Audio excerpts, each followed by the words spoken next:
नमः ॐ विष्णुपादाय कृष्णप्रेष्ठाय भूतले श्रीमते भक्तिवेदान्त स्वामिन्निति नाम।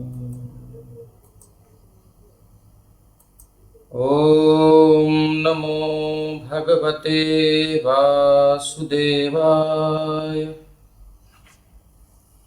ॐ नमो भगवते वासुदेवाय। ॐ नमो भगवते वासुदेवाय।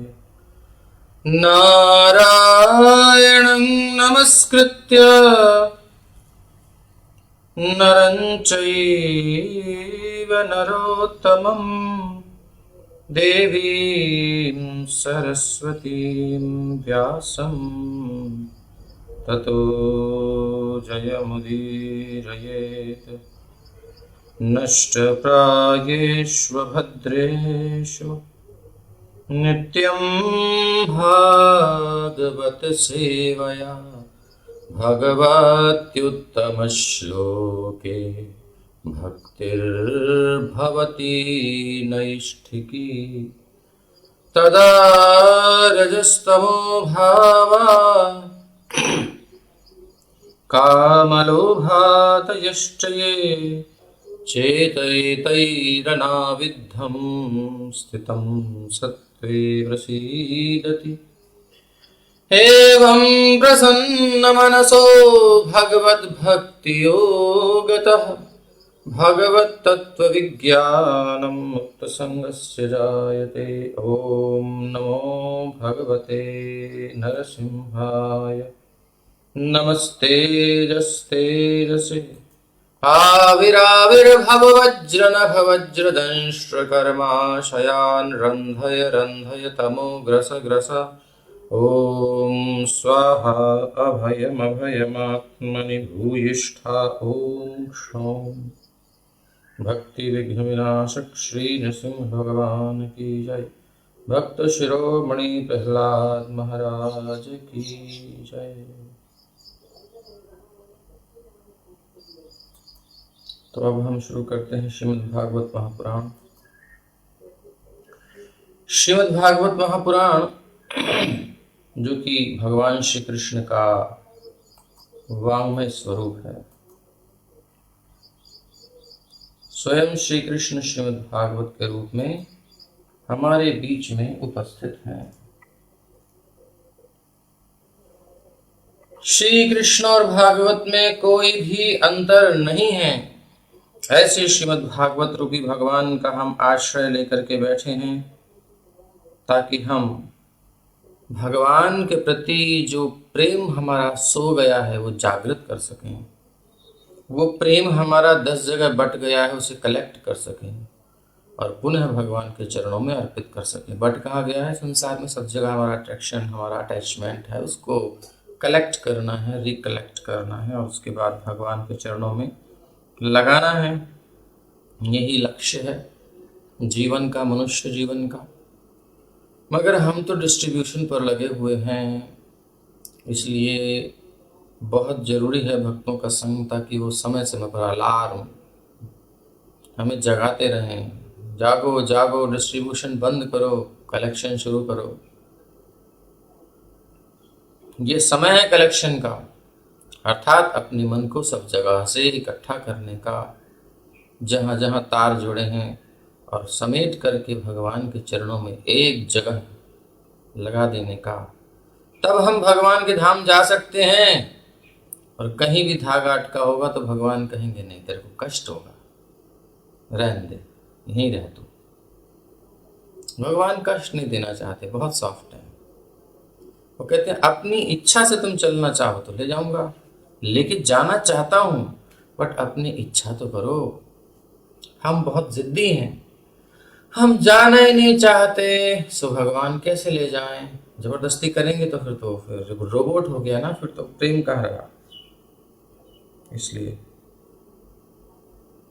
तो ऐसे श्रीमद् भागवत का हम प्रथम स्कंध, द्वितीय स्कंध, तृतीय स्कंध, चतुर्थ स्कंध, पंचम स्कंध, षष्ठ का स्कंध का पूर्ण एक एक अध्याय, एक एक श्लोक का अध्ययन करते हुए और अब हम छठे स्कंध के 9वें अध्याय के प्रारंभ में पहुंच चुके हैं। तो आइए प्रारंभ करें।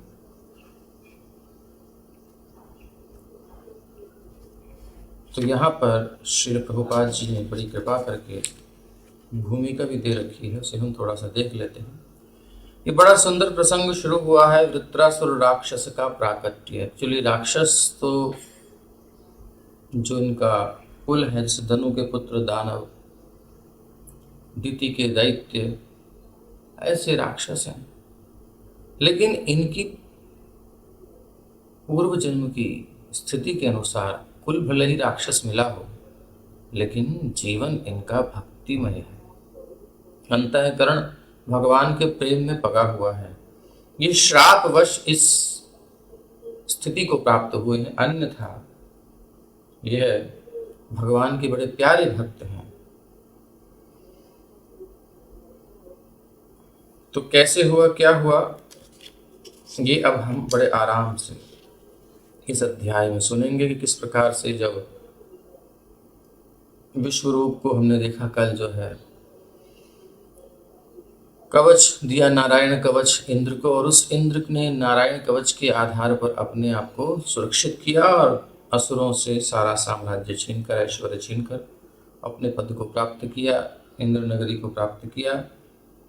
और विश्वरूप, बृहस्पति जी तो है नहीं, बट विश्वरूप जो है अच्छे से संभाल रहे हैं, मैनेजमेंट बढ़िया से पुरोहिती का कार्य कर रहे हैं, इंद्र की रक्षा कर रहे हैं। तो गिरीश जी आवाज सही है? लक्ष्मी हरि जी ठीक है, धन्यवाद। आप लोगों की आवाज बड़ी साफ आती है, हमारी नहीं आती, क्या चक्कर है? ठीक है, ठीक है, ठीक है। तो अब बात चलती है आगे की। देवताओं की शक्ति घट जाती है बार बार, इसलिए किसकी शरण लेनी चाहिए? जिसकी शक्ति अक्षुण्ण हो, अर्थात कभी क्षय न होने वाली हो। तो ये जो विश्वरूप है, इनको आपको पहले ही बताया था, ब्रह्मा जी ने एक कंडीशंस अप्लाई साथ में लगा दिया था। विश्वरूप को गुरु बना लो, पुरोहित बना लो, अगर तुम उसका अपने मां के कुल से संबंधित जो आकर्षण है, जो एक आसक्ति है, उसको सह सको, फेवर लेने वाले हैं, असुरों का भी क्वालिफाइड तो है। तो अब ये बात तो उन्होंने सुन ली थी, लेकिन अब क्या देखा इन्होंने कि चुपचाप ये विश्वरूप जी कुछ आहुति असुरों के लिए भी देते हैं। 4 मुख इनके हैं, तो इंद्र हत्या कर देता है भयभीत होकर के, और फिर ब्रह्म हत्या लगती है। फिर उस प्रकार से फिर त्वष्टा जो है इनके पिता यज्ञ करते हैं अभिचार अर्थात इंद्र को मारने के लिए, वो भी धर्म पूर्वक। शास्त्र में सब व्यवस्था है, कंडीशंस अप्लाई सब जगह है, ध्यान रखिएगा। ऐसे ही नहीं है कि जो चाहे कुछ कर ले, उसका हर्जाना भी भोगना पड़ता है। तो त्वष्टा ने यज्ञ किया और इंद्र शत्रु विवर्धस्व। अब परफेक्ट थे उस समय, लेकिन थोड़ी सी चूक हो गई, क्योंकि जब हम किसी आवेश में होते हैं तो हमारा मन ठीक से लगता नहीं। किसी ऐसी स्वाभाविक स्थिति में जब हम नहीं होते तो हमारे से कुछ गलतियां हो जाती हैं। कभी कभी किसी का मन, कहीं कोई मर गया है, कोई छोड़ के चला गया है, किसी का ब्रेकअप हो गया है, बेचारा परेशान रहता है, उससे कुछ काम होता नहीं, यार मुझसे नहीं हो रहा, आज मेरा माइंड ठीक नहीं, बाद में देखूंगा, है ना। तो ऐसी त्वष्टा के पुत्र की हत्या कर दी गई, हद हो गई। तुम्हारा गुरु बनाया पहले तुमने, फिर मार दिया। वही बताता हूँ। तो उस आवेश में उन्होंने यज्ञ तो किया, किंतु उसमें कहीं स्वर में भेद हो गया।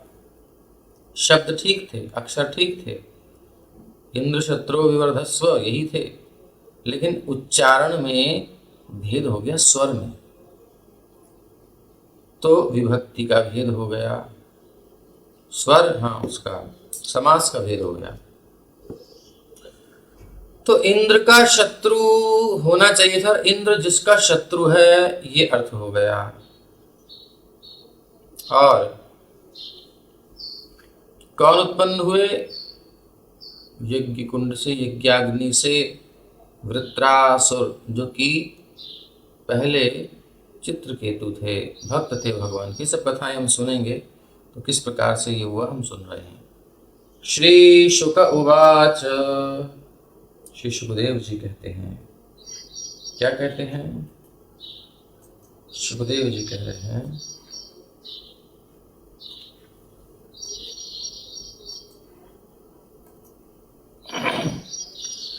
तस्यासन् विश्वरूपस्य शिरांसि त्रीणि भारत, सोमपीठं सुरापीठं अन्नादमिति शुश्रुम।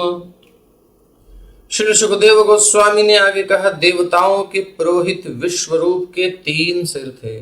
हमने 4 बोले थे शायद, गलती से कभी कभी हो जाती है, बल्कि बार बार हो जाती है, तो क्षमा कर दीजिएगा। इसलिए कहता हूँ बुक अपने सामने रखो, क्योंकि हम भी कोई समाधि में तो है नहीं कि हमेशा सुखदेव जी की तरह बिल्कुल दत्त चित्त हो। हमको कई चीज़ें देखनी पड़ रही हैं, अभ्यास नहीं है इतना करने का। तो बुक सामने होनी चाहिए आपके, ताकि सही कर सकें। श्रीमद् भागवत प्रभुपाद जी की सब ले लीजिए, विद डिस्काउंट हम अवेलेबल करा रहे हैं, तो प्लीज़ ले लीजिए, अपने घर में रखिए।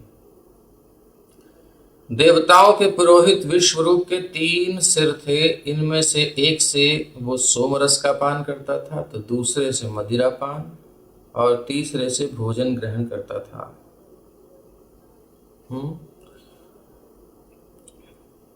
हे राजा परीक्षित, ऐसा मैंने विद्वानों से सुना है, विद्वानों ने ऐसा कहा है।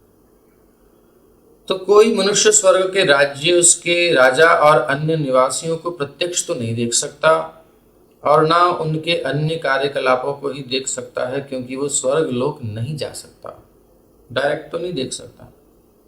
यद्यपि आधुनिक विज्ञानियों ने अनेक अंतरिक्ष यानों का आविष्कार तो कर लिया है, किंतु वो अभी चंद्रमा तक भी नहीं पहुंच पाए हैं। अन्य लोगों की तो बात कोसों दूर है। तो ये हम कई बार स्पष्ट कर चुके हैं। कोई मनुष्य प्रत्यक्ष अनुभव से मानव अनुभूति की सीमा से अधिक नहीं सीख सकता। एक हमारी लिमिट है, उससे ज़्यादा नहीं समझ सकते। उसे विद्वानों से सुनना चाहिए। हमारे एक्सपेरिमेंट की एक लिमिट है। वो एक्सपेरिमेंट इंस्ट्रूमेंट जो भी बनाएंगे हम बनाएंगे, और वो हमारी बुद्धि की एक लिमिट है, हमारे नेत्रों की एक लिमिट है, हमारी अंडरस्टैंडिंग की एक लिमिट है। तो किसी की लिमिट ज़्यादा होती है तो वो हमको ठग लेता है, और कुछ नहीं है। एक्चुअल ज्ञान नहीं दे सकता। एक्चुअल वास्तविक ज्ञान तो वास्तविक पुरुष से प्राप्त होगा, और वह परंपरा से प्राप्त होता है, एज इट इज जैसा है। इसलिए विद्वानों से सुनना चाहिए। इसलिए महात्मा श्री सुखदेव गोस्वामी कहते हैं, हे राजन, मैं तुमको वही सुना रहा हूँ जो मैंने प्रामाणिक सूत्रों से सुना है। ये वैदिक पद्धति है। वैदिक ज्ञान को श्रुति कहा जाता है, क्योंकि ये प्रामाणिक सूत्रों से सुनकर ग्रहण किया जाता है। ये हमारे झूठे प्रयोगात्मक ज्ञान के दायरे से बहुत परे है। प्रयोगात्मक और झूठा, नाशवान चीजों से नित्य तत्व को कैसे समझ सकते हैं? ऐसे ही है जैसे कि कोई लीटर को ले जाए कपड़ा नापने के लिए। लीटर से कहीं कपड़ा नपता है? नहीं नपता है, उसका पैमाना अलग होता है। सवै बर्हिषि देवेभ्यो भागं प्रत्यक्षमुच्चकैः अददद् यस्य पितरो देवाः सप्रश्रयं नृप। हे महाराज परीक्षित, देवतागण विश्वरूप के पिता पक्ष से संबंधित थे। पिताजी तो देव थे और माता असुर कुल से थी। अतः विश्वरूप सबके सामने अग्नि में घी की आहुति इन मंत्रों का उच्चारण करके दे रहे थे।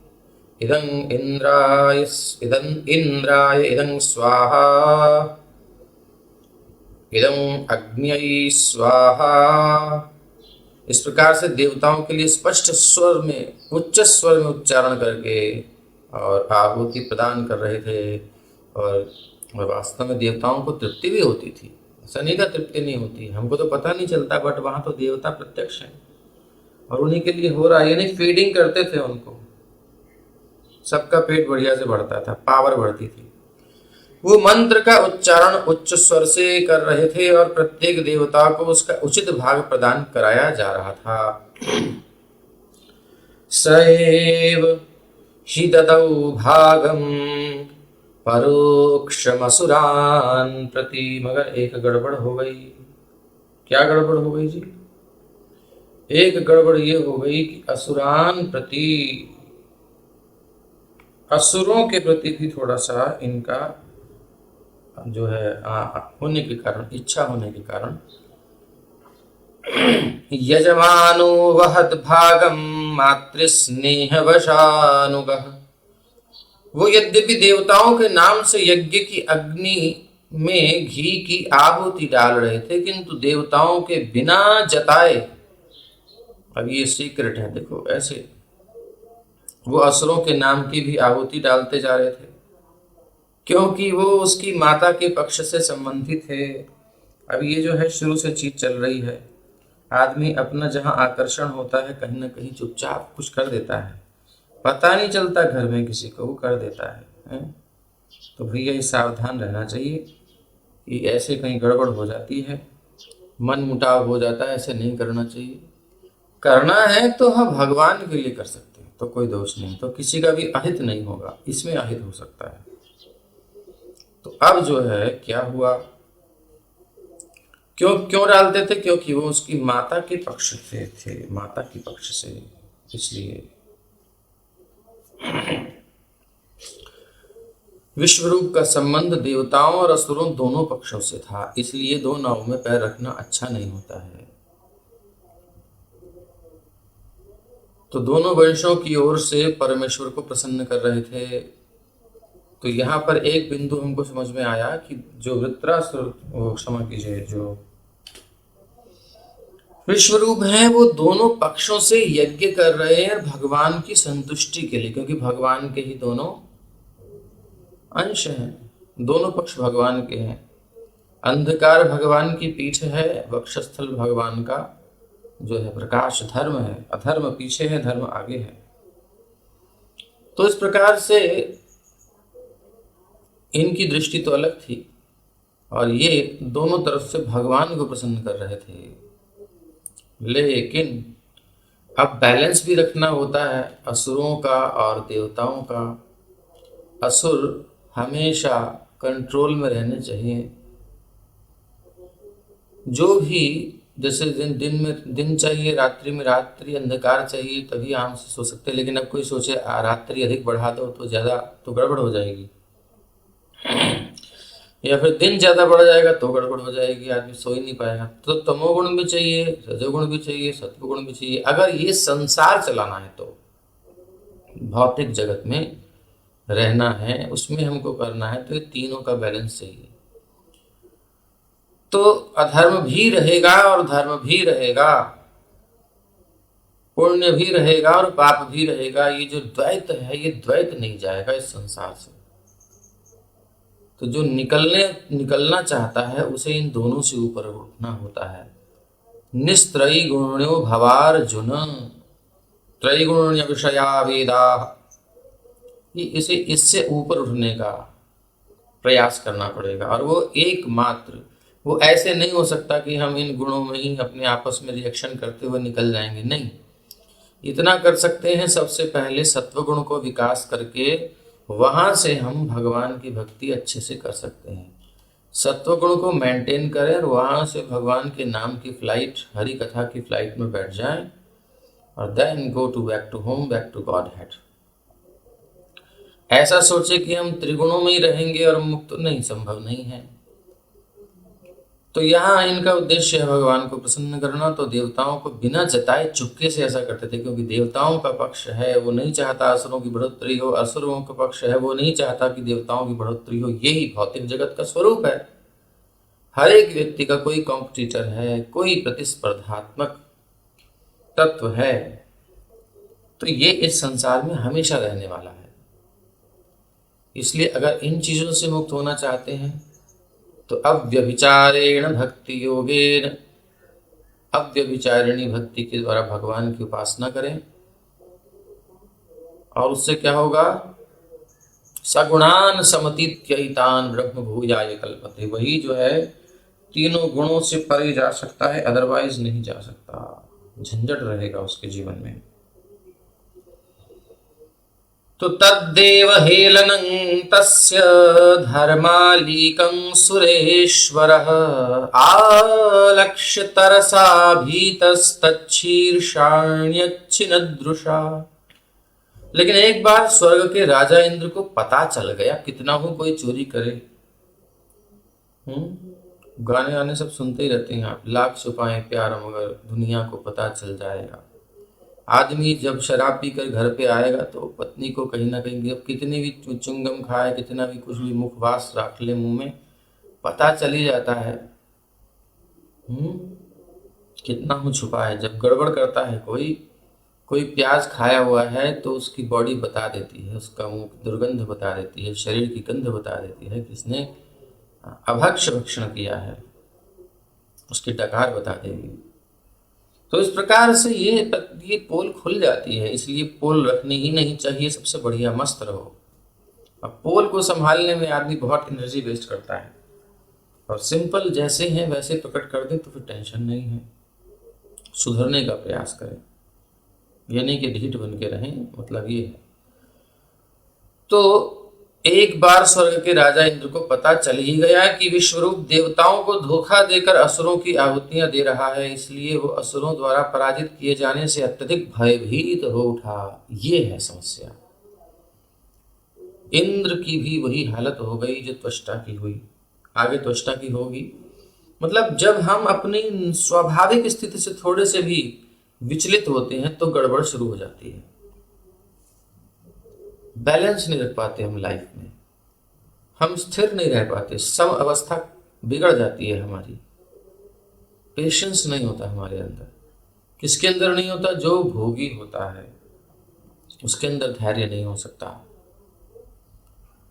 तो इंद्र को भय हो गया, अरे पहले ही स्वर्ग ये ले चुके हैं सारी शक्ति, हमको तो बिल्कुल दबा दिया था और अब फिर से ये ऐसे काम कर रहा है, मेरा क्या होगा? भयभीत हो उठा। उसे वो पिक्चर आ गई पूरी क्लियर, जो बृहस्पति जब रुष्ट हुए थे और तब जो है असुरों ने आक्रमण किया था, बेदखल कर दिया था स्वर्ग से, भागे भागे ब्रह्मा जी के पास गए थे। घर नहीं, द्वार नहीं, मानो घर से निकाल दिया गया वो धक्के देकर, रोड पर आ गए, करोड़पति से रोडपति हो गए।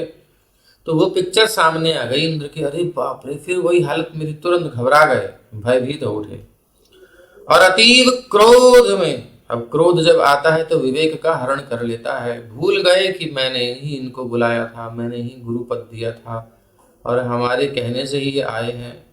ब्रह्मा जी ने भी हमको एक सावधानी दी थी कि कंडीशंस अप्लाई, बट हमको ध्यान नहीं रहा। क्यों नहीं रहा? क्योंकि क्रोध का आवेश ऐसा होता है, क्रोधाद भवति सम्मोह, क्रोध से मोहित हो जाता है, कंफ्यूज हो जाता है माइंड। सम्मोहात स्मृति विभ्रम, स्मृति उसकी विभ्रमित हो जाती है, उसे कुछ याद नहीं रहता कि कौन है, क्या है, मैं क्या कर रहा हूँ। बस फिर तो क्रोध जो कराना होता है वो करा देता है। तो देवताओं पर भी ऐसा हो जाता है, यद्यपि बार बार नहीं होता लेकिन हो जाता है। और क्रोध में उसने विश्वरूप के तीनों सिरों को उसके कंधों से अलग कर दिया। अब ये हो गया ब्रह्म हत्या का काम। सोमपीठम तु तत्, सोमपीठं तु यत्तस्य शिरासीत कपिंजलः कलविंकः सुरापीठमन्नादं यत्सतित्तिरिः। तत्पश्चात सोमरस पीने वाला सिर जो था वो पपीहे के रूप में, पपीहा का क्या विशेषता है? पीयू पीयू करता रहता है और स्वाति नक्षत्र की बूंद को ही केवल चोंच में पीता है और कुछ भी मिल जाए, चाहे गंगा जल मुंह में गिर जाए मरते मरते, लेकिन पानी नहीं पिएगा, प्राण छोड़ देगा, ऐसा उसका संकल्प सुपपीहे में बदल गया। सुरापान करने वाला सिर गौरैया में और भोजन करने वाला सिर तीतर के रूप में बदल गया। ऐसा कुछ चमत्कार हो गया। सब आश्चर्यचकित होकर देख रहे हैं, ये क्या हुआ।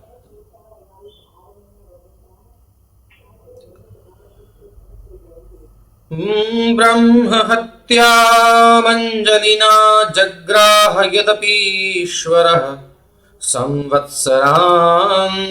तदघं भूतानां स विशुद्धये भूम्यम्बुद्रुमयोषिद्भ्यश्चतुर्धा व्यभजद्धरिः। तो इंद्र इतना शक्तिशाली था कि यदि चाहता तो ब्रह्म हत्या के पाप फल को निरस्त कर सकता था, लेकिन उसने हाथ जोड़कर, अब गलती हो गई ना, थोड़ा सा अपने ऊपर जो है उसके कष्ट को स्वीकार करना चाहिए, तितिक्षा होनी चाहिए। गलती हुई है तो डांट खाने में क्या बात है, गलती हुई है तो कष्ट झेलने में क्या बात है। सो इंद्र इतने महान हैं। हो गई, भयभीत हो गए थे, लेकिन अब क्या करें, अब तो ब्रह्म हत्या आई है, तो उन्होंने स्वीकार किया, कष्ट स्वीकार किया।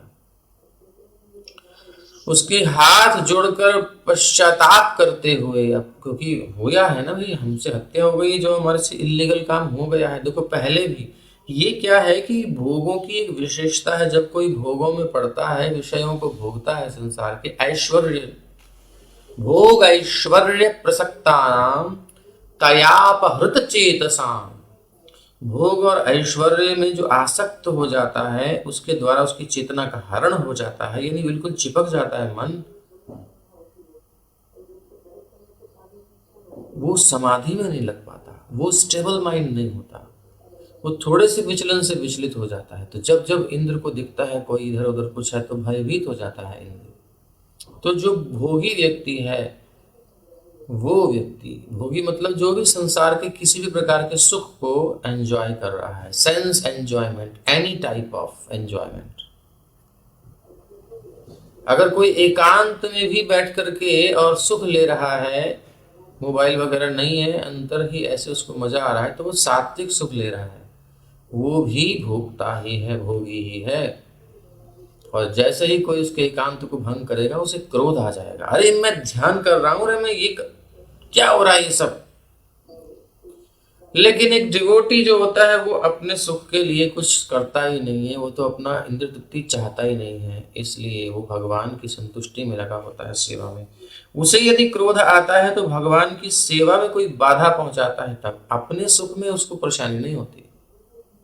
अपने लिए तो वो तृणादपि सुनीचेन तरोरिव सहिष्णुना हमानि नामानदेन कीर्तनीय सदा हरि, सदैव हरि कीर्तन करता रहता है और तृण से भी अधिक अपने आप को तुच्छ मान करके और जीवित रहता है।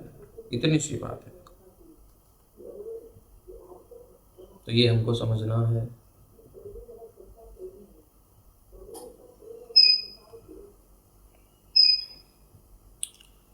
तो कह रहे हैं अपनी शुद्धि के लिए हाथ जोड़कर पश्चाताप करते हुए पाप भार को स्वीकार कर लिया। अब क्योंकि मन स्थिर नहीं है, लेकिन जब मन स्थिर हुआ, होश आया, तो मैंने तो गलती करी है, तो उसका पश्चाताप मुझे होना चाहिए। पश्चाताप हुआ, जैसे कि बृहस्पति जी का अपमान ऐश्वर्य, भोग ऐश्वर्य में आसक्त होने के कारण चित्त कर दिया, लेकिन फिर मति स्थिर हुई, तो फिर क्षमा मांगने के लिए अपनी निंदा करी अपने मुख से इंद्र ने। ये इनका एक गुण है, देवताओं का बहुत बड़ा गुण है।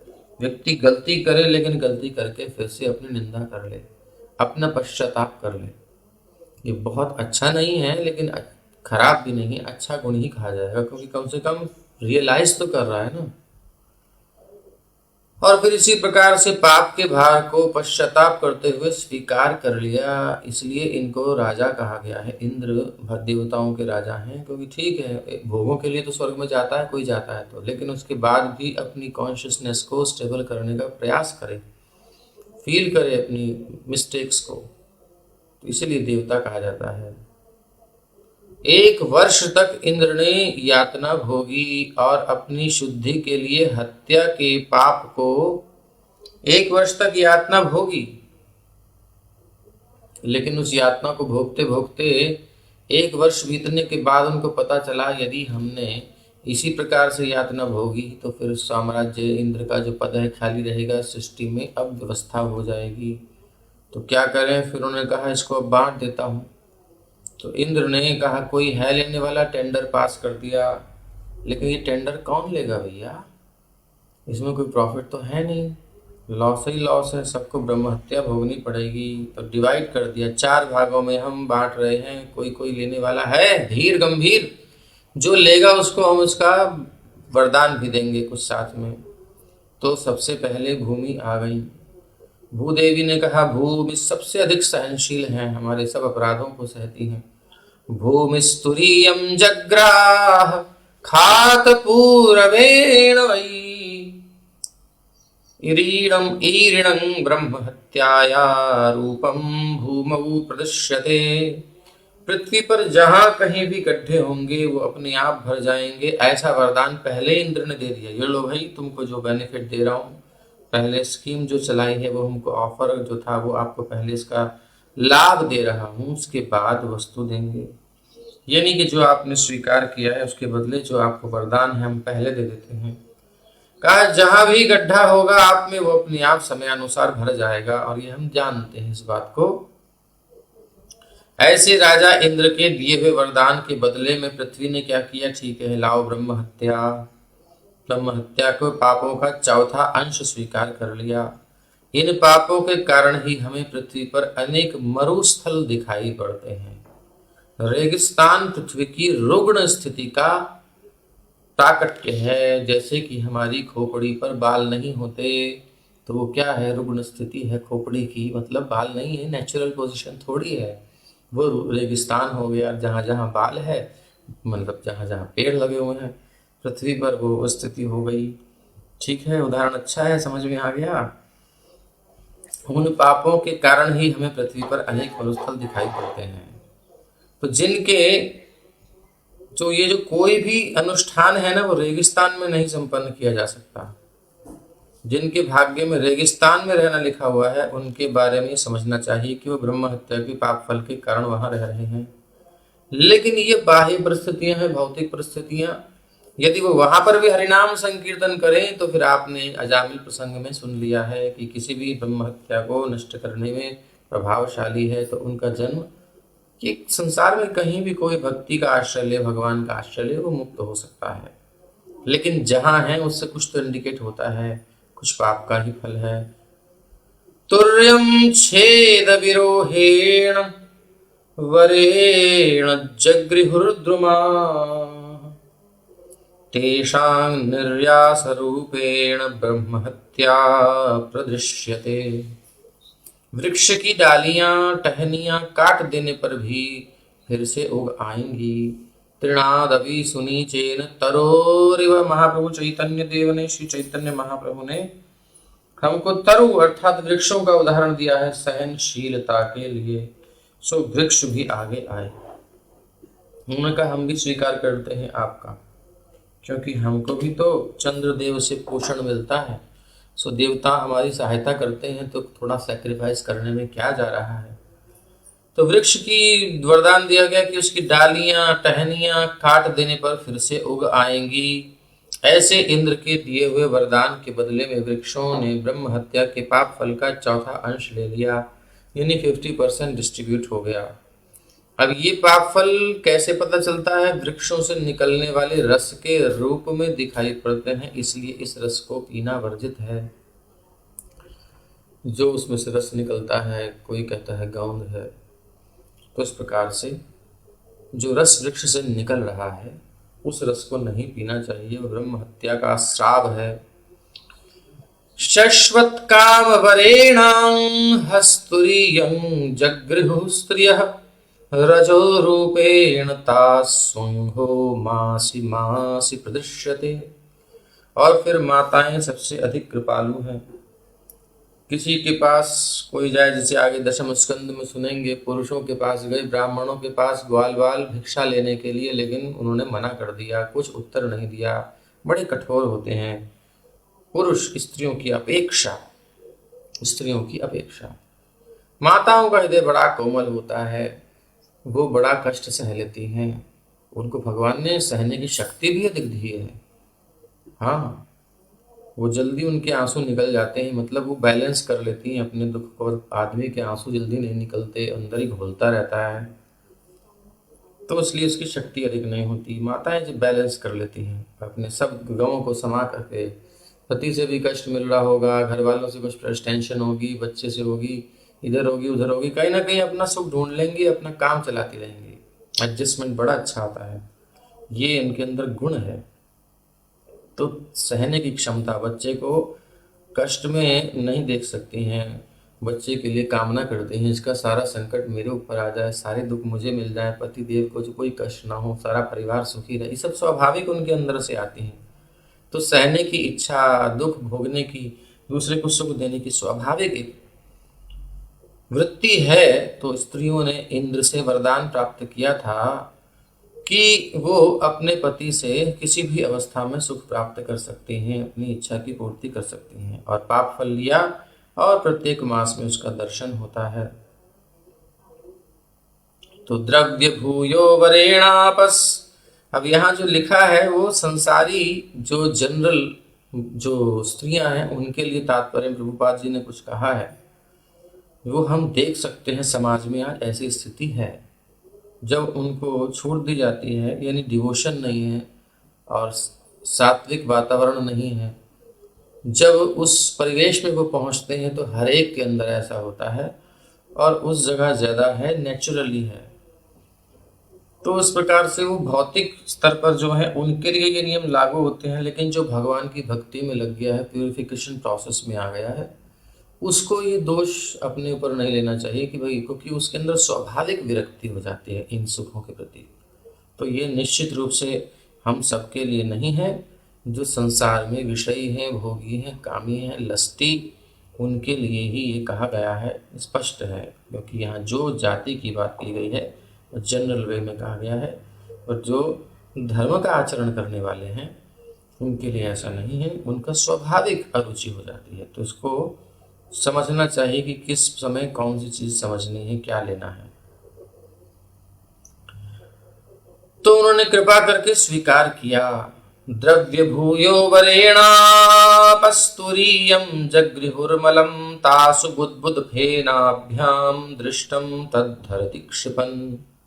जिस पदार्थ के साथ जल मिश्रित किया जाए उसके आयतन की जल वृद्धि करेगा, ऐसे राजा इंद्र के दिए हुए वरदान के बदले में जल ने पाप फलों का चतुर्थांश स्वीकार कर लिया। इसीलिए जल में बुलबुले तथा फेन उठते हैं, इसीलिए जल में बुलबुले और फेन उठते हैं। तो ये बात स्पष्ट है कि जब जल हम डालते हैं किसी बर्तन में तो झाग आते हैं, उसमें बुलबुले आते हैं। जब हम आचमन करते हैं तो सुट्टा मार के एक आवाज, तो उसमें झाग बनेगा, वो झाग फिर ब्रह्म हत्या का स्वरूप धारण कर लेगा, तो आचमन से शुद्धि नहीं होगी। इसलिए सूसा की आवाज नहीं आनी चाहिए, नॉर्मल बिना आवाज की आचमन का जल मुख में जाना चाहिए। तो ये बड़ा ध्यान रखने वाला है, उसमें झाग ना हो। तो वो ब्रह्म हत्या प्रदर्शित हो रही है। और वरदान क्या मिला? मनुष्य को चाहिए कि इन्हें हटाकर जल भरे, फेन के साथ न ले। और वरदान क्या मिला कि भाई जल को जिस भी पदार्थ को जल के साथ मिश्रित किया जाएगा उसका आयतन बढ़ जाएगा। जिसमें जल मिल सकता है उसमें जल मिलाएंगे तो उसका आयतन बढ़ा देगा। दूध में पानी मिलाएंगे तो दूध बढ़ेगा, पानी नहीं बढ़ेगा। समझ गए? ऐसा भी तो हो सकता था दूध को पानी में डालो तो पानी बढ़ जाए, इसकी रिएक्शन थोड़ा चेंज हो जाए तो। लेकिन ऐसा होता है जल को दूध में मिलाते हैं या दूध को जल में मिलाते हैं तो दूध का आयतन बढ़ता है, यानी जल अपना धर्म निभाता है। जो वरदान उसे मिला है उसको वो सबको देता है। तो दूधियों को कोई टेंशन नहीं है, आराम से दूध में पानी मिला है। लेकिन वो दूध पतला हो जाता है, ये भी बात है, इसलिए पता चल जाता है। जब दूध, फल के रस या अन्य ऐसे किसी पदार्थ के साथ जल मिलाया जाता है तो उसका आयतन बढ़ जाता है और लोग ये नहीं समझ पाते कि उसमें किसकी वृद्धि हुई। इस आशीर्वाद के बदले में जल ने इंद्र के पापों के चौथे अंश को स्वीकार कर लिया, जो पाप कर्म फेन या बुलबुलों के रूप में दिखाई पड़ते हैं। इसलिए पीने के लिए जल भरते समय बुलबुले और फेन से बचना चाहिए। आगे कहते हैं, हतपुत्रस्ततस्त्वष्टा जुहावेन्द्राय शत्रवे इंद्रशत्रो विवर्धस्व माचिरं जहि विद्विषम्। साल भर तो जो है, क्या नाम है, इंद्र भटकते रहे। अब साल भर जब इंद्र भटकते रहे, ब्रह्म हत्या के ताप को सहते रहे, तो त्वष्टा को लगा कि चलो कोई बात नहीं, इंद्र जो है सह रहा है, पश्चाताप कर रहा है। मगर जब देखा कि इंद्र ने तो ब्रह्म हत्या को बांट दिया, ये तो उसने बांट दिया, तो ये गड़बड़ हो गई। तब जो है त्वष्टा को समझ में आया कि कुछ तो करना ही पड़ेगा, ऐसे काम बनने वाला नहीं है। तो द्वेष प्रकट हुआ कि मेरे पुत्र को उसने मारा और बच गया, इसको भी मरना चाहिए। ये मरा क्यों नहीं, ब्रह्म हत्या लगी थी इसको। तो फिर विश्वरूप के वध के पश्चात पिता त्वष्टा ने इंद्र को मारने के लिए अनुष्ठान किए। उसने अग्नि में ये उच्चारण करके आहुति डाली। देखो, ये मारने की बात आ रही है। अब किसी अपराधी को दंड देना हो, मारना हो, तो फिर कुछ तो केस बनाना पड़ेगा ना उसके ऊपर। धर्म के अनुसार ही तो ये लीगली तो पुलिस पकड़ेगी उसको, ऐसे थोड़ी कोई प्रूफ नहीं पकड़ ले। मतलब एक धर्म की मर्यादा में रहकर ही मार सकते हैं ना किसी को। तो ऐसे ही इंद्र यदि अपराधी है तो धर्म के अनुसार ही उसका मरण होगा, ऐसा सोच करके त्वष्टा ने यज्ञ किया। डायरेक्ट नहीं मारा उनको। उसने अग्नि में ये उच्चारण करके आहुति डाली कि इंद्र के शत्रु विवर्धस्व, तुम्हारी अभिवृद्धि हो। माँ चिरम, चिर मतलब देर से, माँ मतलब नहीं, देर से नहीं बल्कि जल्दी तुम अविलंब अपने शत्रु का वध करो। जही विद्विषम। त्वष्टा के द्वारा उच्चारित मंत्र में कुछ त्रुटि रह गई, क्योंकि उन्होंने ह्रस्व के स्थान पर दीर्घ स्वर में उच्चारण किया। अब ह्रस्व दीर्घ, अब हमारे व्याकरण वाली जो वीडियो है उसमें समझ चुके हैं कि ह्रस्व क्या है, दीर्घ क्या है, प्लुत क्या है, जिससे मंत्र का अर्थ बदल गया था। त्वष्टा इंद्र शत्रु शब्द का उच्चारण करना चाहता था, जिसका अर्थ है हे इंद्र के शत्रु। इस मंत्र में इंद्र संबंध कारक में आया है, षष्ठी में, और इंद्र शत्रु में तत्पुरुष समास कहलाता है। दुर्भाग्यवश त्वष्टा ने इस मंत्र का थोड़े समय के स्थान पर देर तक उच्चारण किया, यानी लगभग 1 सेकंड के समय में जिस वर्ण का उच्चारण हो रहा है उसे कहते हैं ह्रस्व, और दीर्घ मतलब 2 सेकंड के समय में, और 3 सेकंड के समय में प्लुत मतलब 1 गुना, 2 गुना, 3 गुना। टाइम डिफरेंस से भी प्रॉब्लम हो जाती है, इतना सावधान है संस्कृत में रहना। लेकिन कर्म कांड में, भक्ति में तो भगवान भावग्राही जनार्दन। तो समय के स्थान पर देर तक उच्चारण किया, जिससे उसका अर्थ इंद्र के शत्रु से बदलकर इंद्र जो शत्रु है हो गया। फलस्वरूप इंद्र का शत्रु न प्रकट होकर वृत्रासुर का शरीर प्रकट हुआ, जिसका शत्रु इंद्र था, यानी इंद्र मारेगा अब। तो ये होता है। अथान्वाहार्य पचनादुत्थितो घोर दर्शन कृतांत इव लोकानां युगांत समये यथा। तत्पश्चात अन्वाहार्य नामक यज्ञाग्नि के दक्षिणी कोने से एक भयावना व्यक्ति प्रकट हुआ। जब भी आप देखोगे यज्ञाग्नि से प्रकट हो रहा है कोई ऐसा अभिचार का, तो दक्षिणाग्नि है, दक्षिणाग्नि से प्रकट होता है ये सब जो विचार के जो होते हैं, जो युगांत में समग्र ब्रह्मांड का विनाश करने वाले के समान प्रतीत हो रहा था। और ऐसा भयंकर स्वरूप था कि लगता है कि ब्रह्मांड का विनाश ही करने आया है क्या। युगांत समये यथा। आगे 13, 14, 15, 16, 17 श्लोक हैं, उनको एक साथ लेने का प्रयास करेंगे।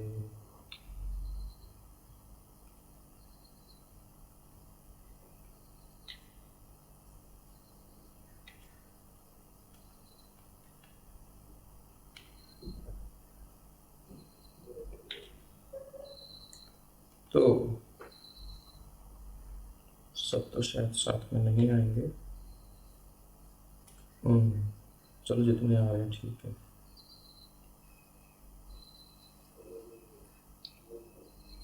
विश्वग विवर्धमानं तमिषु मात्रं दिने दिने दग्धशैलप्रतीकाशं सन्ध्याभ्रानीकवर्चसं तप्तताम्रशिखाश्मश्रुं मध्याह्नार्कोग्रलोचनं देदीप्यमाने त्रिशिखे शूल आरोप्य रोदसी नृत्यन्तमुन्नदन्तं च चालयन्तं महापदामहीं दरी गम्भीरवक्त्रेण पिबता च नभस्थलं लिहता जिह्व यर्क्षाणि ग्रसता भुवनत्रयं महता रौद्रदंष्ट्रेण जिह्वमाणं मुहुर्मुहुः वित्रस्ता दुद्रुहुर्लोका वीक्ष्य सर्वे दिशो दश। उस असुर का शरीर चारों दिशाओं में छोड़े हुए बाण के समान प्रतिदिन बढ़ने लगा, यानी बड़ी गति से वो बढ़ रहा था। वो लंबा और काला था, मानो कोई जलता हुआ पर्वत हो। वो संध्याकालीन बादलों के समूह की भांति दीप्ति से युक्त था। असुर के शरीर के बाल तथा उसकी दाढ़ी मूछें पिघले हुए तांबे के रंग की थीं। उसके नेत्र मध्याह्नकालीन सूर्य यानी गर्मी में जो तपता है सूर्य बिल्कुल 12 बजे, सो ऐसे ही उसकी आंखें भयंकर तेज से युक्त थीं। सूर्य की भांति भेदने वाले नेत्र दुर्जय लग रहा था, उसको कोई जीत नहीं सकता। और ऐसा प्रतीत हो रहा था मानो अपने प्रज्वलित त्रिशूल पर तीनों लोकों को धारण किए हो। उच्च स्वर से उसके नाचने और गाने से, अट्टहास करने से सारी पृथ्वी हिल उठी। धम धम धम जहां पड़ता था ऐसा लगता था बस सारी बिल्डिंग धड़ाम से नीचे गिर जाएंगी, भूकंप आ गया। उच्च स्वर करके उसके नाचने और गाने से समस्त पृथ्वी हिल उठी, मानो भूकंप आया हो। वो बारंबार जम्हाई ले रहा था, मानो भी जगा हो, और बस मानो कंदरा के समान अपने विशाल मुख में वो सारे आकाश को निगल जाना चाहता। वो जम्हाई लेता था तो इतना बड़ा मुंह खुलता था कि सारा आकाश निगलेगा वो अब लगता है। ऐसा लग रहा था मानो वो आकाश के सभी तारों को अपनी जीभ से चाट रहा है। लंबी जीभ भी होगी और अपने लंबे पैने दांतों से संपूर्ण ब्रह्मांड को खाने जा रहा है। बिल्कुल इतना बड़ा स्वरूप है उसका और बढ़ता जा रहा है, तो चक्कर में पड़ गए सब। उस विराट असुर को देखकर सभी व्यक्ति डर के मारे इधर उधर चारों दिशाओं में और जो है महाराज भागने लगे, सब भागने लगे।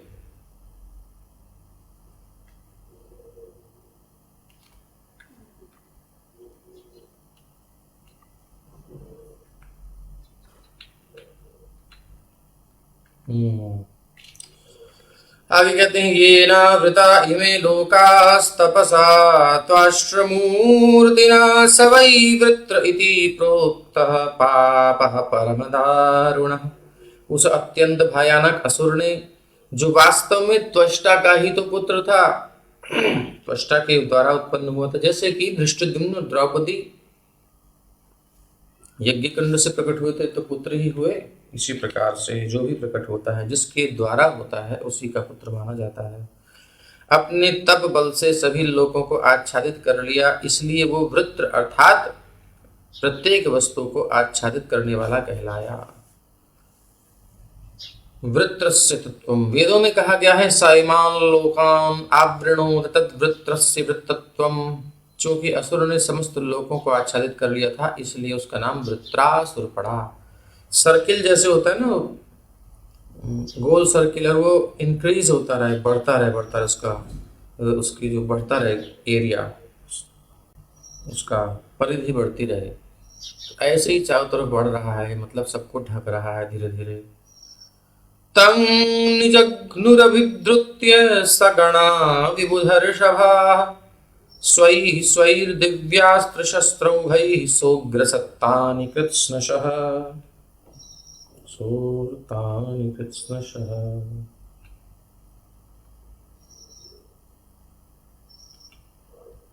अब कहते हैं इंद्र इत्यादि सभी देवता अपने सैनिकों सहित उस असुर पर टूट पड़े। वो अपने दिव्य धनुष बाणों तथा अन्य हथियारों से उसे मारने लगे, क्योंकि वो देवताओं से युद्ध करने के लिए ही तैयार था, इसलिए देवताओं ने आक्रमण किया। लेकिन वृत्रासुर उनके सभी हथियार निगलता गया। आश्चर्य हो गया, जितने हथियार चलाए देवता सब उसके मुंह रूपी गुफा में जाकर गायब हो जाए, पता ही नहीं कहाँ गए, तेजहीन हो जाते सब। ततस्ते विस्मिताः सर्वे विषण्णाग्रस्ततेजसः प्रत्यञ्चमादिपुरुषमुपतस्थुः समाहिताः। आप देखो, जब समस्या हो जाती है, जब तुझसे न सुलझे तेरे उलझे हुए धंधे, भगवान के इंसाफ पे तू छोड़ दे बंदे, वही तेरी मुश्किलें आसान करेगा, जो तू न कर सका वो तेरे काम करेगा। संसार में हम आ तो गए हैं, लेकिन ध्यान रखो हमारे द्वारा करी गई बातें हमेशा सफल होने वाली नहीं हैं। इसलिए देवताओं ने क्या किया, अपने मन को समाहित किया। अब तो हमारा प्रयास निष्फल हो चुका है, अब तो कुछ होने से रहा, इसलिए अब क्या करना है। अब देवताओं ने स्तुति करनी शुरू की। और क्या स्तुति कर रहे हैं, उस असुर की शक्ति को देखकर सभी देवता अत्यंत आश्चर्यचकित तथा निराश हो गए और उनकी सारी शक्ति जाती रही। इसलिए वो सभी परमात्मा अर्थात पूर्ण पुरुषोत्तम भगवान नारायण की पूजा करके उन्हें प्रसन्न करने के लिए इकट्ठे हो गए। सामूहिक प्रार्थना बहुत बलवती होती है। समाहित होकर के इन्होंने प्रार्थना की। क्या कह रहे हैं, श्रीदेवा ऊचुः वायव्यंबराज्ञक्षिप्त यस्त्रिलोका ब्रह्मादयो ये वयमुद्विजन्तः हराम यस्मै बलिमन्तकोऽसौ बिभेति यस्मादर्णं ततो नः। अगर किसी को संकट हो किसी प्रकार का, तो इस स्तुति से भगवान की स्तुति कर सकता है। देवताओं के युद्ध में स्वयं को भी सम्मिलित मान करके और भगवान की आराधना करे। देवताओं ने कहा, तीनों लोकों की सृष्टि 5 तत्वों पृथ्वी जल अग्नि वायु तथा आकाश से हुई है, जिनको ब्रह्मा आदि विभिन्न देवता अपने वश में रखते हैं। हम काल से बहुत भयभीत हैं, डरे हुए हैं, सभी काल से भयभीत हैं, क्या कि वो हमारे अस्तित्व का अंत कर देगा। इसलिए वो जैसा चाहता है हम वैसा कार्य करके उसको अपनी भेंट चढ़ाते हैं ताकि प्रसन्न रहे। लेकिन काल पूर्ण पुरुषोत्तम भगवान से स्वयं डरता है, यद विभेति स्वयं भयम। अतः हम उन्हीं एकमात्र परमेश्वर की आराधना करें जो हमारी पूर्ण रूप से रक्षा कर सकते हैं।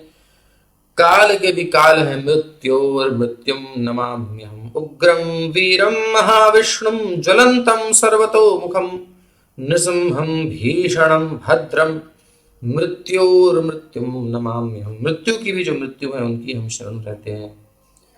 जब किसी को मारे जाने का भय हो तो उसे पूर्ण पुरुषोत्तम भगवान की शरण ग्रहण करनी चाहिए, किसी और के चक्कर में नहीं पड़ना चाहिए। वो मेरी रक्षा करेगा, कोई नहीं करता, सब काल के निवाले हैं,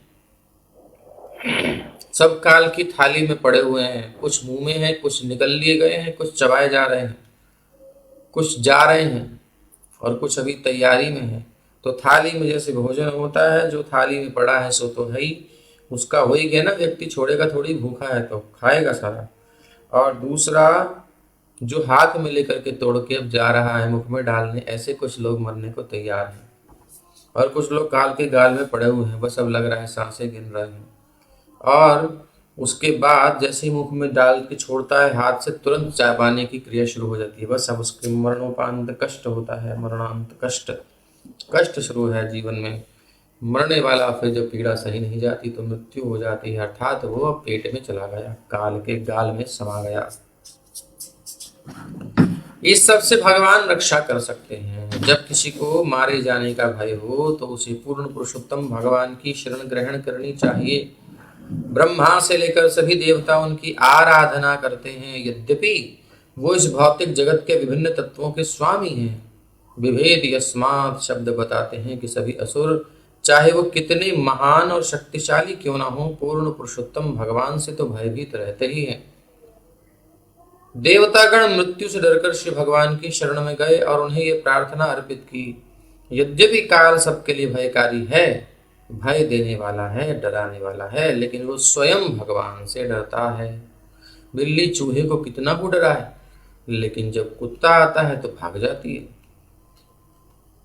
ऐसे ही काल का भी बाप है भगवान श्री हरि की शरण, क्योंकि श्री भगवान को अभय चरण कहते हैं, अभय कहते हैं। श्री भगवान की शरण में जाने से वास्तविक निर्भीकता आती है, फिर किसी से डरने की जरूरत नहीं। इसलिए सभी देवताओं ने भगवान की शरण में जाने का निश्चय किया।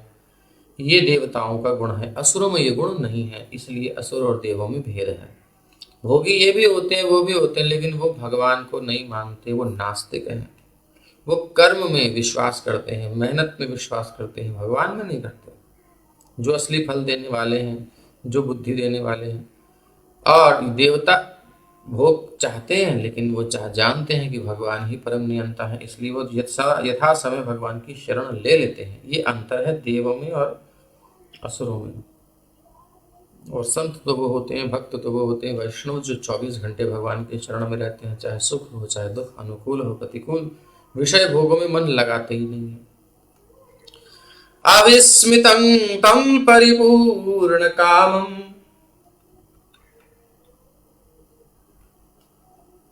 स्वेनैव लाभेन समं प्रशान्तं विनोपसर्पत्यपरं हि बालिशः श्वलाङ्गुलेनातितर्ति सिन्धुं। तितरति यानी तारना, पार करना। तो श्री भगवान समस्त सांसारिक कल्पना से रहित हैं। जो भी इमेजिनेशंस हमारी हैं बियॉन्ड, उससे परे हैं भगवान, और हमेशा विस्मय विहीन हैं।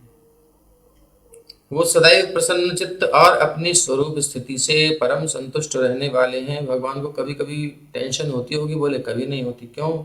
कभी कभी उनको आश्चर्य होता होगा, बोले नहीं होता। क्यों?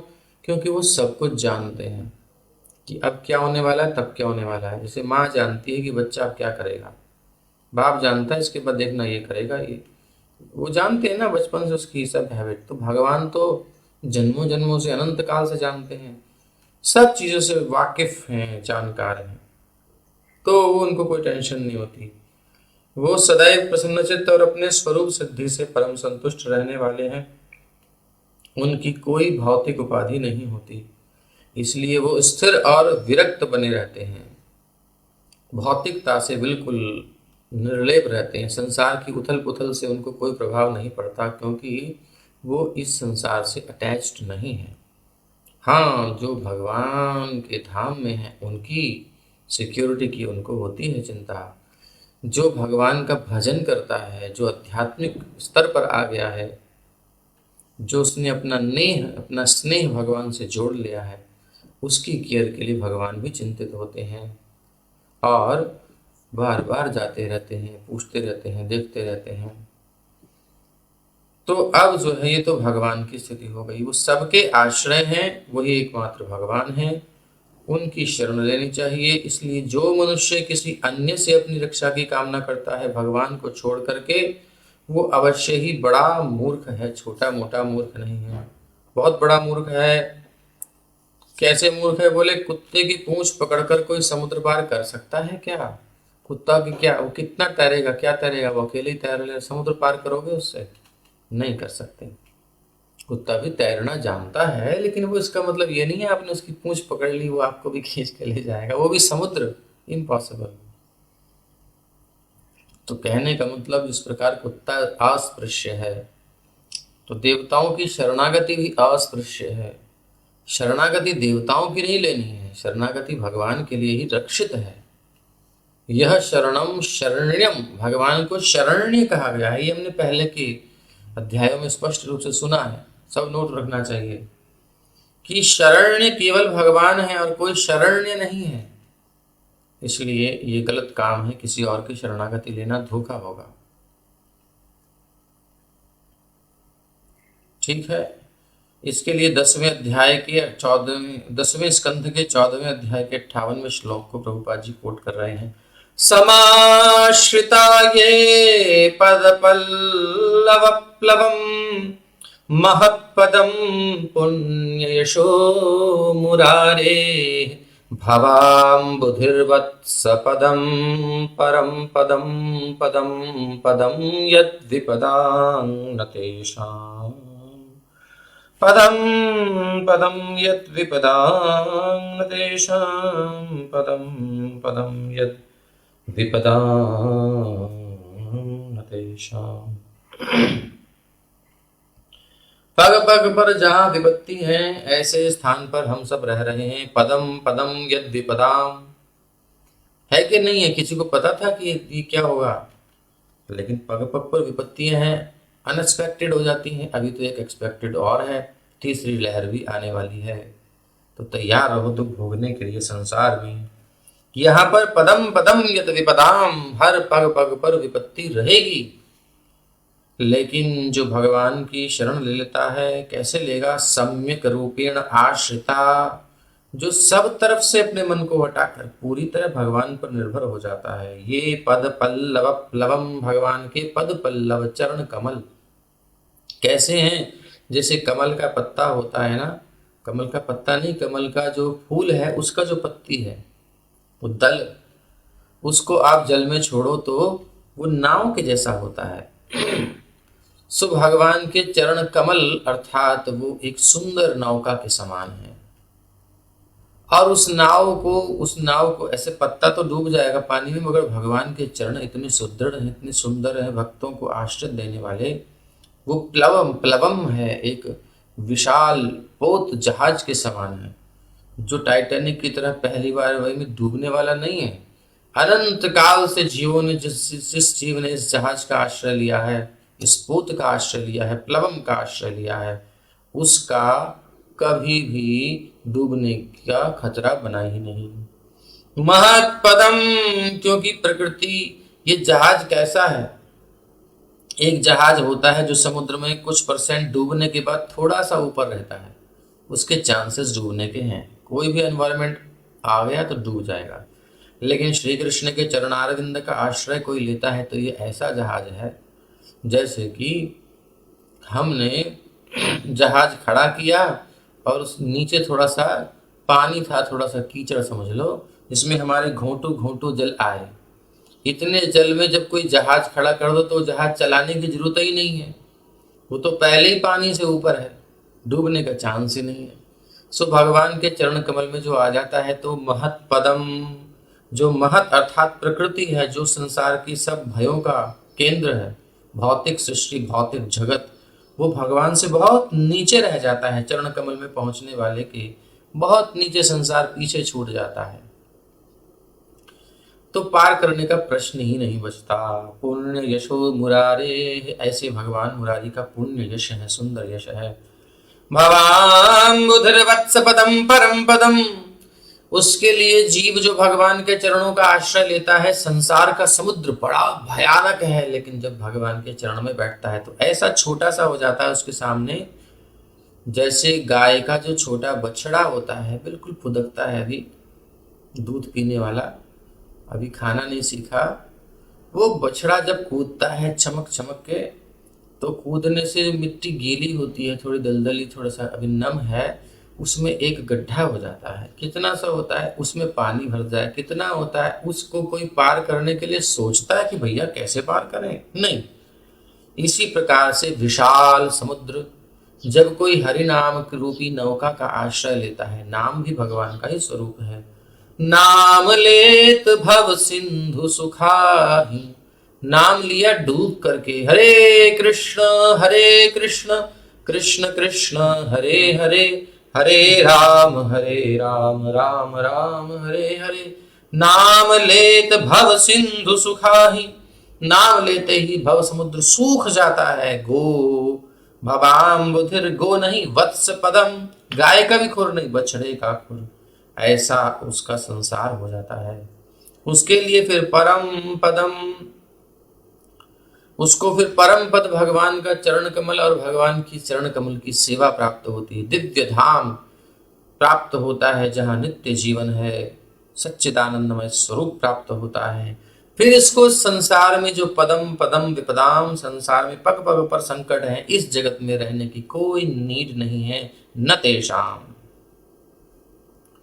इसलिए अपनी सारी मेंटल स्पेक्युलेशन छोड़ करके, अपने मन की बात मानना छोड़ करके अब भगवान की, शास्त्र की बात, प्रभुपाद जी की बात मानिए और प्रेम से हरि का नाम बोलो। दिन रात भगवान की भक्ति में लगे रहो, काम करते रहो, needful, do the needful then. Hare Krishna, क्योंकि मन हमें भगवान में लगाना है। मन लगाना मतलब नामाश्रय करी जतने तुम्हें, नाम का आश्रय लेना है, डिपेंड होना है नाम पर। हम सोचें हाथ तो हम रख दें और पैर अपना इसी में रखें, मतलब संसार भी न छूटे, भगवान भी मिल जाए, ऐसा संभव नहीं है।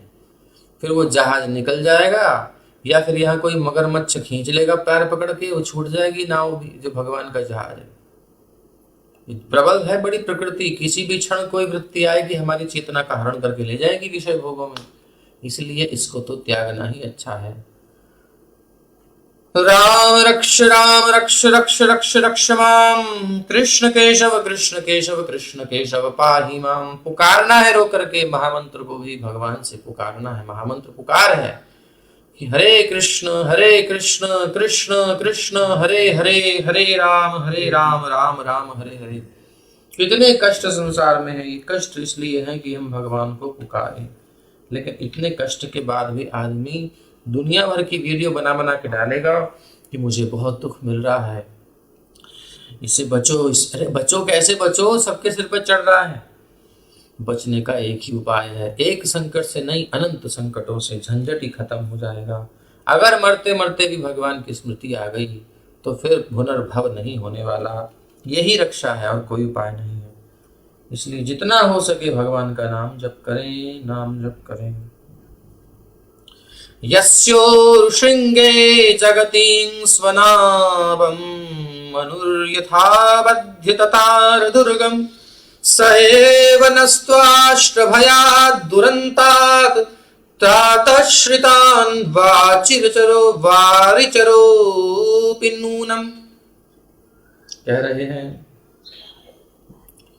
पहले राजा सत्यव्रत नामक मनु ने मत्स्य अवतार के सींग में समग्र जगत रूपी छोटी नौका को बांधकर आत्मरक्षा की थी। भगवान सारे जगत को नौका बना दी और उसको लेकर के चल रहे हैं। तो ये नाव के खेवनहार वही है वास्तव में। मत्स्य अवतार की कृपा से मनु ने बाढ़ के महान संकट से अपने आप को बचाया था। वही मत्स्यावतार त्वष्टा के पुत्र से उत्पन्न इस गंभीर संकट से हमारी रक्षा करें।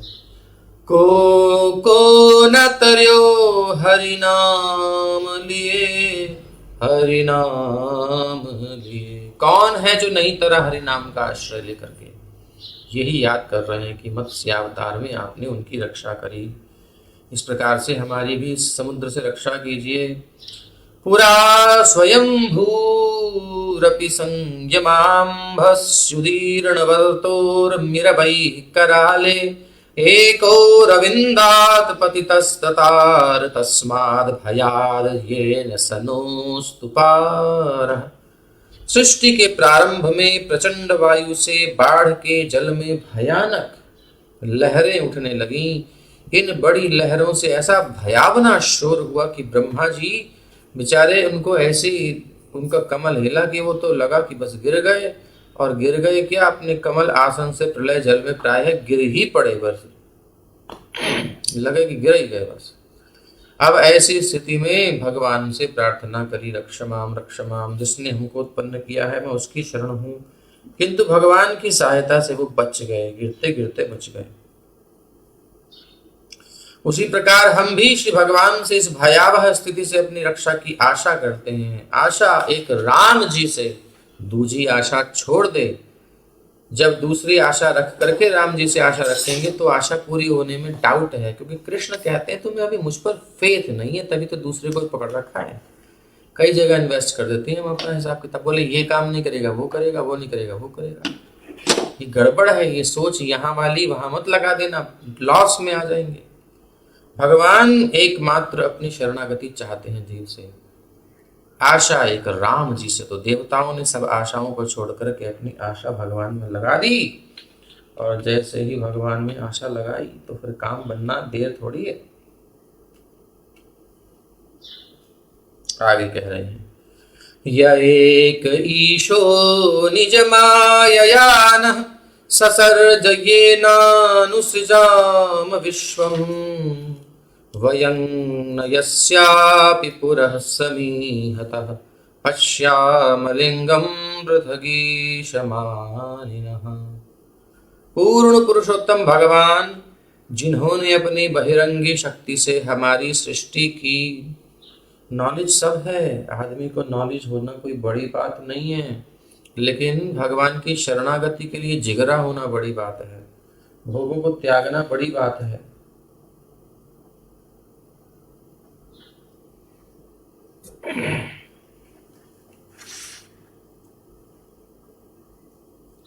ये बहुत बड़ी बात है।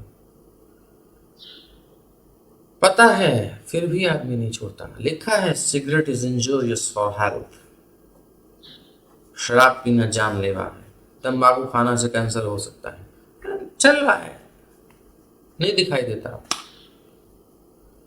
तो पूर्ण पुरुषोत्तम भगवान, जिन्होंने अपनी बहिरंगा शक्ति से हमारी सृष्टि की, पता है, और जिनकी कृपा से हम इस ब्रह्मांड की सृष्टि का विस्तार करते हैं, पता है, वो निरंतर हमारे समक्ष परमात्मा रूप में विद्यमान हैं, ये भी पता है, किंतु हम उनके रूप को नहीं देख पाते हैं भगवान, लेकिन हम उनके रूप को नहीं देख पाते। क्यों नहीं देख पाते? हम इसलिए उन्हें नहीं देख पाते क्योंकि हम सभी अपने आप को पृथक तथा स्वतंत्र ईश्वर के रूप में मानते हैं।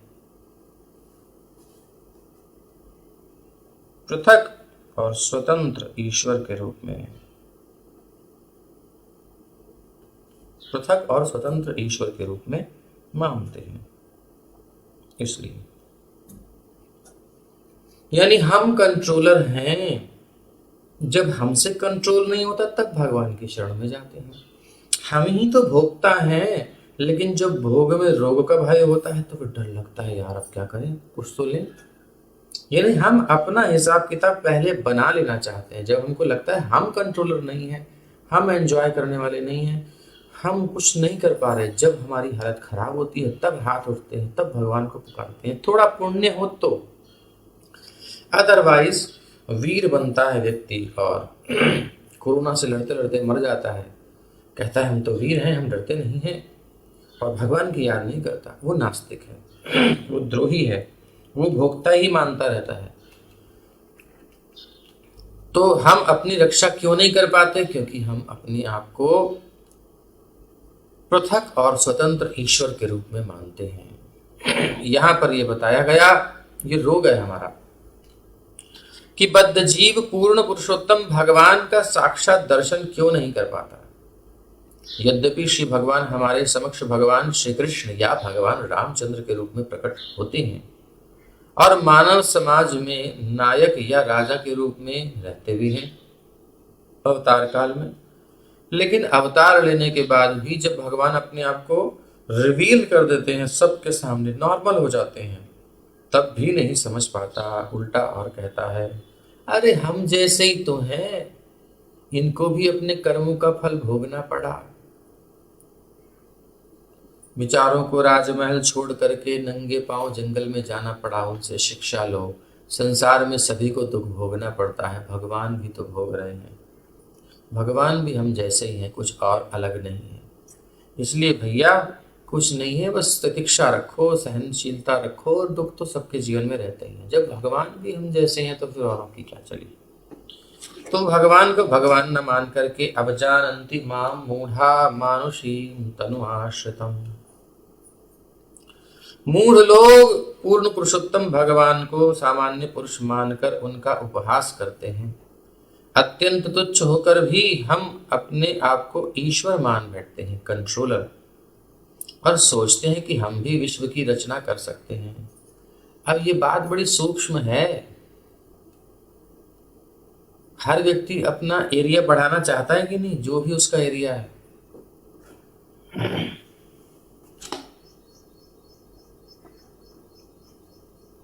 जो भी उसका एरिया है उसे बढ़ाना चाहता है, अर्थात वो अपने नियंत्रण की क्षमता बढ़ाना चाहता है। कुछ क्रिएटिविटी होती है आदमी के अंदर, वो कुछ बनाना चाहता है, कुछ करना चाहता है, कुछ आविष्कृत करना चाहता है और लोगों को प्रभावित करना चाहता है। ये बात है, यही है। और बनाने के बाद अहंकार करता है कि मैंने बनाया, एक गर्व का अनुभव करता है, फील करता है। ये बात समझने की है।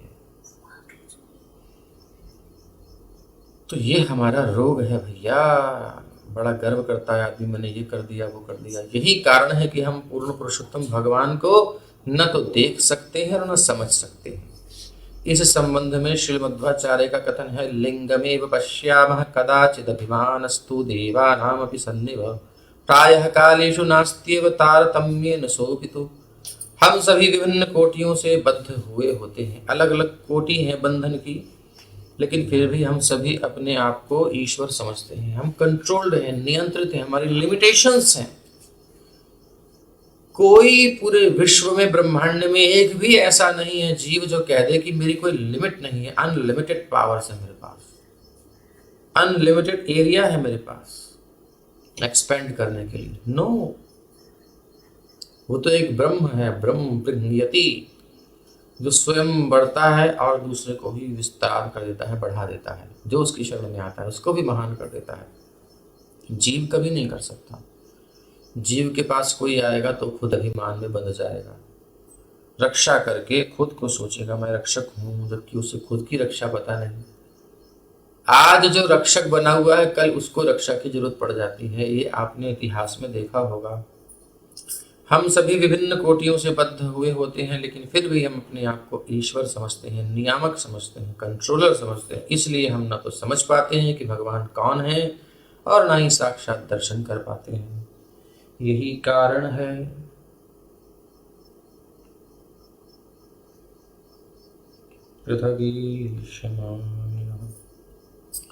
यो नः सपत्नैर्भृशमर्द्यमानां देवर्षितिर्यं निषु नित्य एव कृतावतारस्तनुभिः स्वमायया कृत्वात्मसात् पाति युगे युगे च तमेव देवं वयमात्मदैवतं परं प्रधानं पुरुषं विश्वमन्यं व्रजाम सर्वे शरणं शरण्यं स्वानां सनोधास्यति शं महात्मा। पूर्ण पुरुषोत्तम भगवान अपनी अचिंत्य अंतरंगी शक्ति से अनेक दिव्य शरीरों में विस्तार करते हैं। जैसे देवताओं की शक्ति के अवतार वामन देव के रूप में भगवान ने विस्तार किया, ऋषियों के अवतार परशुराम के रूप में, पशुओं में अवतार श्री नृसिंह देव के और वराह के रूप में, और जलचरों के अवतार मत्स्य तथा कूर्म। वो सभी प्रकार की जीवात्माओं के बीच विभिन्न दिव्य शरीर धारण करके आते हैं और मनुष्यों के बीच में वो विशेष रूप से भगवान श्री कृष्ण और श्री राम के रूप में प्रकट होते हैं। अपनी अहेतु की कृपा से वो असुरों द्वारा सताए जाने वाले देवताओं की रक्षा करते हैं। वो समस्त जीवात्माओं के पूज्य श्री विग्रह हैं। वो परम कारण हैं और स्त्री तथा पुरुष की सृजनशीलताओं के रूप में प्रकट होते हैं। भगवान की जो शक्ति कैसे प्रकट होती है? हम सबको सृजन की शक्ति है। पुरुष और स्त्री मिलकर के एक और पुरुष स्त्री उत्पन्न कर सकती है। ये पावर कहाँ से आई? उसे खुद नहीं पता कहाँ से आई। लोग केवल विषय भोग करते हैं, लेकिन उस काल में भी उनको पता नहीं होता कि ये फोर्स कहाँ से आ रहा है, रेज कहाँ से आ रहे हैं, ये इमोशंस कहाँ से आ रहे हैं, कौन इनको गाइड कर रहा है। नॉट इन माई कंट्रोल, मेरे मेरे बस में नहीं। मेरा मन गाने बना देते हैं, लेकिन पता नहीं कि क्यों क्यों नहीं है, कौन इसको नियंत्रित कर रहा है। कुछ तो है ना पावर। ये सृजनशीलता के लिए हमें कौन प्रेरित कर रहा है? ये भगवान की शक्ति है। ये देखना चाहिए, परम कारण है और उस स्त्री तथा पुरुष की सृजनशीलताओं के रूप में प्रकट होते हैं। यद्यपि वो इस ब्रह्मांड से अलग हैं, वो विराट रूप में विद्यमान रहते हैं फिर भी। इसलिए हमारी इस भयभीत अवस्था में हमें चाहिए कि उनकी शरण ग्रहण करें। अर्थात देवता हम सबको शिक्षा दे रहे हैं, ठीक है, हम भगवान के दिए हुए भोगों को भोग रहे हैं, लेकिन कम से कम संकट में तो भगवान की याद करें। संकट में तो त्राहि माम, भगवान की पूर्ण रूपेण शरण ले लें। अब कोई आशा नहीं, संसार में किसी की आशा नहीं। जब आप उस पॉइंट पे पहुंच जाएं, जब कष्ट का कोई निवारण का उपाय नहीं बचा, कम से कम एटलीस्ट उस पॉइंट पर तो भगवान का स्मरण कर पाए। उसके लिए ही भक्ति शुरू कर दो भैया, एकदम से स्मरण नहीं होता। नहीं तो हमको वो वीडियो बार बार याद आता है। मरते मरते कह रही है गर्भवती महिला, मेरे को बहुत परेशानी है। अरे उतना बोल रहे हो, बोलो हरे कृष्णा कृष्ण कृष्ण हरे हरे, हरे राम राम राम हरे हरे। मरना ऐसे भी है बोल के, वैसे भी बोल के, लेकिन नाम नहीं निकलेगा, ये समस्या है। इसलिए हमारी इस भयभीत अवस्था में प्रभुपाद जी कहते हैं, एक बूढ़ी बैठी थी, एक बुढ़ा बैठा था विदेश में। कहते हैं मैंने देखा, वो जो स्त्री थी वो भक्त बन गई थी। वो कहती है अपने पति से चैंट चैंट चैंट, मतलब जप करो जप करो जप करो। वो कहता है कांट कांट कांट, नहीं कर सकता नहीं कर सकता नहीं कर सकता। तो नहीं कर सकता बोल दिया, लेकिन हरे कृष्ण नहीं बोला जाएगा। ऐसी बुद्धि आदमी की हो गई है, मरा हुआ है बिल्कुल।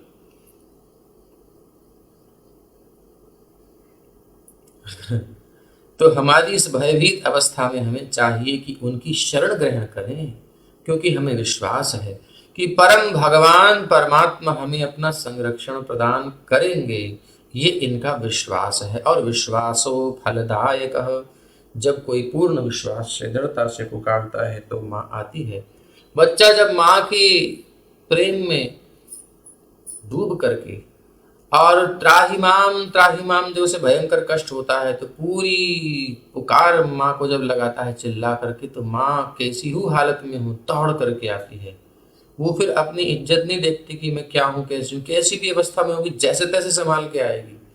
हाथ सने हुए हैं और मान लो कहीं सब लोगों के बीच में जाना है और अभी पूरी तैयार भी नहीं हुई है, लेकिन अब उसको उस समय नहीं दिखाई देगा कि मेरा बच्चा जा रहा है। ऐसा जब संसार में होता है तो क्या भगवान नहीं आएंगे? कारण है कि हमें विश्वास ही नहीं है। और विश्वास क्यों नहीं है? क्योंकि स्वल्प पुण्यवतां राजन विश्वासो नैव जायते। जिसको थोड़ा भी साधु संग नहीं मिला, थोड़ा भी हरिनाम का आश्रय नहीं लिया, थोड़ा भी शास्त्रों का श्रवण नहीं किया, कथा का श्रवण नहीं किया, उसको पुण्य संचित नहीं होता आध्यात्मिक, और इसलिए उसको विश्वास नहीं होता। तो इस प्रकार से हमारा ये प्रसंग चल रहा है। इस श्लोक में पूर्ण पुरुषोत्तम भगवान श्री विष्णु को सृष्टि के आदि कारण के रूप में स्वीकार किया गया है। ये सब हम समझते ही हैं किस प्रकार से सृष्टि हुई थी तीसरे स्कंद में, उसके अनुसार भगवान ही सृष्टि के रूप में। और फिर वो वेदांत का थोड़ा प्रभुपाद जी बता रहे हैं, सर्व कारण कारणम अविकारोपि परमः प्रकृतिस्थ विकारिणी अनुप्रविश्य गोविंदः प्रकृतिस्थ चाभिधीयते। प्रकृति तथा पुरुष दोनों पूर्ण पुरुषोत्तम भगवान से उद्भूत निम्न तथा श्रेष्ठ शक्तियां हैं। जैसा श्रीमद् भगवत गीता में कहा गया है, गामाविश्य, श्री भगवान प्रकृति में प्रवेश करते हैं, आविष्ट कर लेते हैं अपने प्रभाव से, और तभी प्रकृति विभिन्न जगतों की सृष्टि करती है। जो श्रीमती जी हैं, किसी ने कुछ मांगा और पत्नी सीधा ला करके दे देगी क्या? पति घर में है तो पूछेगी, आंखों में इशारा करेगी क्या करना है। वो कहेंगे हाँ हाँ, तो हाँ हाँ दे देगी, नहीं तो नहीं देगी। सो ऐसे ही प्रकृति भगवान के इशारे से, उसकी दृष्टि से भगवान की सईक्षत सईशांश चक्रे, भगवान ने देखा चलो भाई अब सृष्टि का समय हो गया है, एक मौका और देते हैं जीवों को, चलो। तो फिर सृष्टि करने के लिए काल के द्वारा उनके पूर्व कर्म फलों को लेकर के, कर्मों को लेकर के, संस्कारों को लेकर के जीवात्माओं को, और फिर सृष्टि करती है। भगवान अपने प्रभाव से प्रकृति से कराते हैं सब। श्री शुक उवाच, अब सुखदेव जी कह रहे हैं,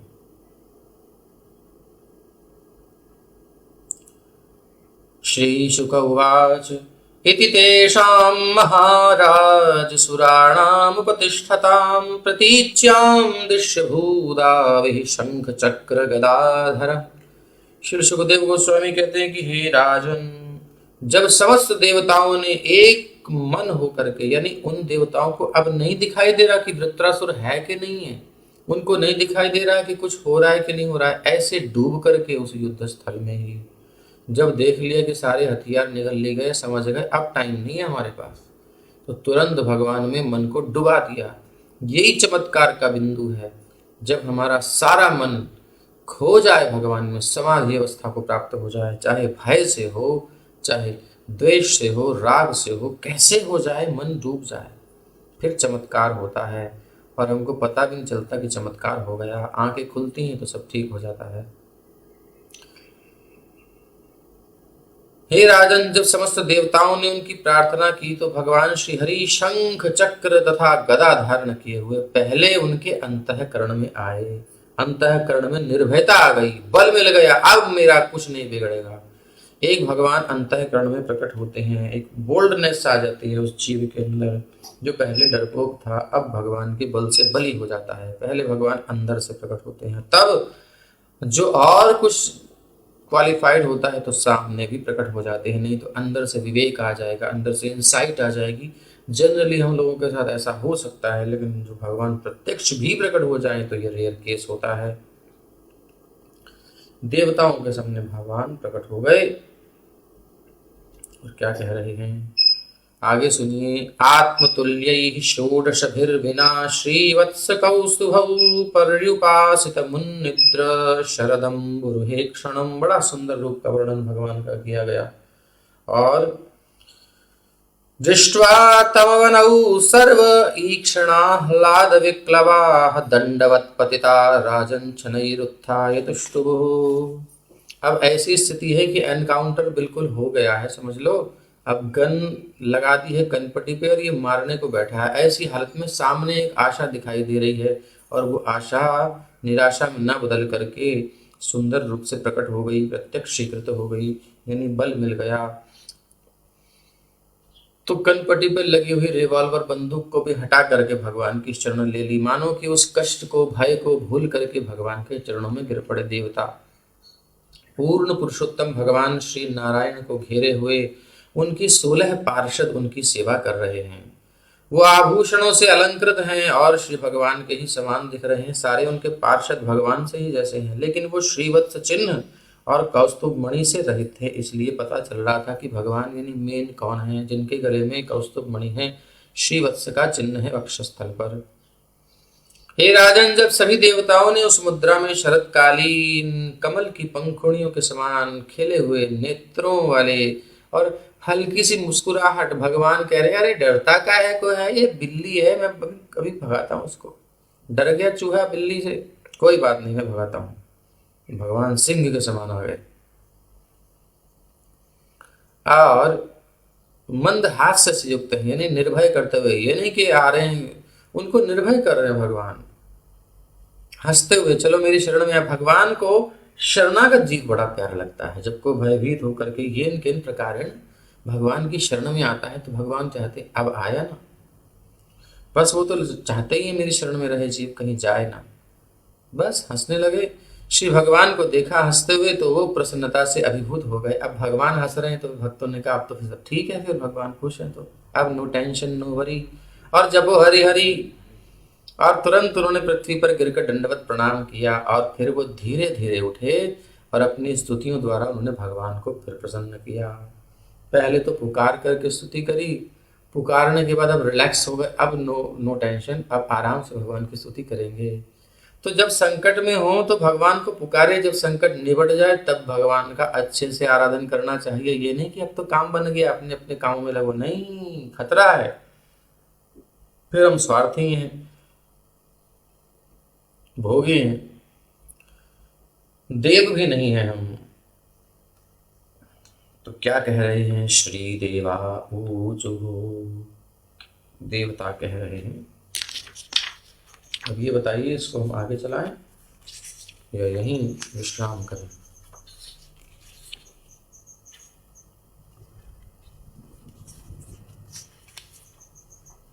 इसमें बहुत श्लोक हैं अभी आगे।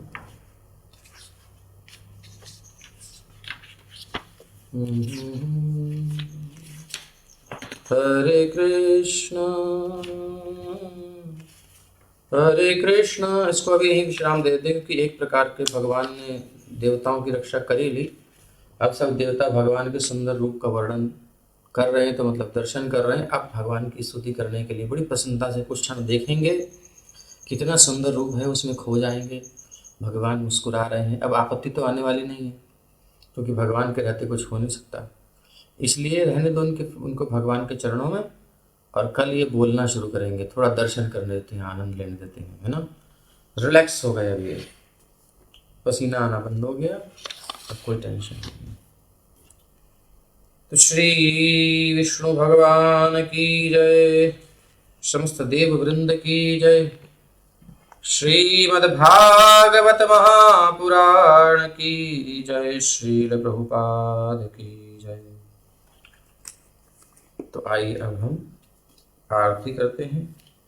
तो जितने फेसबुक वाले हैं उनको सबको यहीं हरे कृष्णा, और यूट्यूब वाले और बाकी सब लोगों को साथ मिलकर अभी हम आरती करेंगे। हरे कृष्णा, धन्यवाद।